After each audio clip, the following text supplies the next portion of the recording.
आज का बाइबल का वचन यशाया का ग्रंथ अध्याय 35 वचन 1 से 6 और वचन 10। दूसरा वचन सन याकूब का पत्र अध्याय 5 वचन 7 से 10। और आज का सुसमाचार सन्मति के अनुसार अध्याय 11 वचन 2 से 11। यशाया का ग्रंथ अध्याय 35 वचन 1 से 6 और वचन 10। मरुस्थल और निर्जन प्रदेश आनंद मनाए, उजाड़ भूमि हर्षित होकर फले फूले, वह कोमेडिनी की तरह खिल उठे, वह उल्लास और आनंद के गीत गाए। उसे लेबनोन का गौरव दिया गया है, कारमेल तथा शेरोन की शोभा। लोग प्रभु की महिमा तथा हमारे ईश्वर के प्रताप के दर्शन करेंगे। थके मांदे हाथों को शक्ति दो, निर्बल पैरों को सुदृढ़ बना दो। घबराए हुए लोगों से कह दो, धैर्य रखो, डरो मत। देखो तुम्हारा ईश्वर आ रहा है, वह बदला चुकाने आता है, वह प्रतिशोध करने आता है, वह स्वयं तुम्हें बचाने आ रहा है। तब अंधों की आंखें देखने और बहरों के कान सुनने लगेंगे। लंगड़ा हरिन की तरह छलांग भरेगा और गूंगे की जीभ आनंद का गीत गाएगी, क्योंकि प्रभु द्वारा छुड़ाए हुए लोग लौटेंगे। वे गाते बजाते हुए सियोन लौटेंगे। वे चिरस्थायी सुख शांति लेकर आएंगे। वे आनंद और उल्लास के साथ लौटेंगे। दुख और विलाप का अंत हो जाएगा। दूसरा वचन सन याकूब का पत्र अध्याय 5 वचन 7 से 10। हिम्मत ना हारिए, प्रभु का आगमन निकट है। भाइयों, प्रभु के आने तक धैर्य धरिए। किसान को देखिए जो खेत की कीमती फसल की बाट जोता है, उसे प्रथम और अंतिम वर्षा के आने तक धैर्य धरना पड़ता है।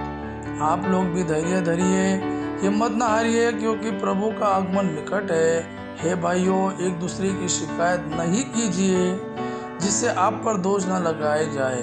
देखिए, न्यायकर्ता द्वार पर खड़े हैं। भाइयों, जो नबी प्रभु के नाम पर बोले हैं, उन्हें सहिष्णुता तथा धैर्य का अपना आदर्श समझ लीजिए।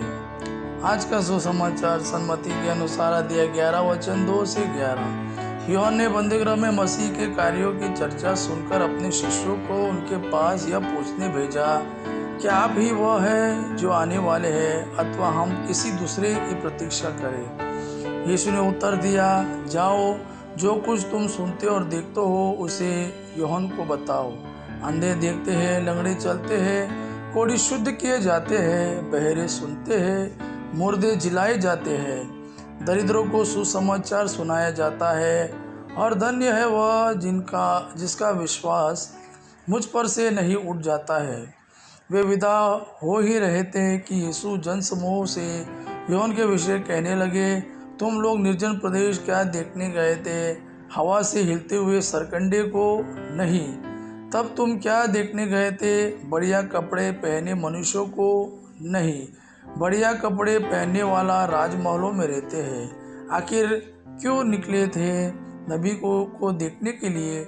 निश्चय ही मैं तुमसे कहता हूँ, नबी से भी महान व्यक्ति को यह वही है जिसके विषय में लिखा है, देखो मैं अपने दूत को तुम्हारे आगे भेजता हूँ, वो तुम्हारे आगे तुम्हारा मार्ग तैयार करेगा। मैं तुम लोगों से कह देता हूँ, मनुष्यों में यूहन्ना बपतिस्मा से बड़ा कोई भी पैदा नहीं हुआ। फिर भी स्वर्ग राज्य में जो सबसे छोटा है वो यूहन्ना से बड़ा है। यह प्रभु का वाणी है। प्रभु को धन्यवाद। अबा पिता की महिमा और पुत्र यीशु का प्रेम आप पर सदा सर्वदा बना रहे। आमीन।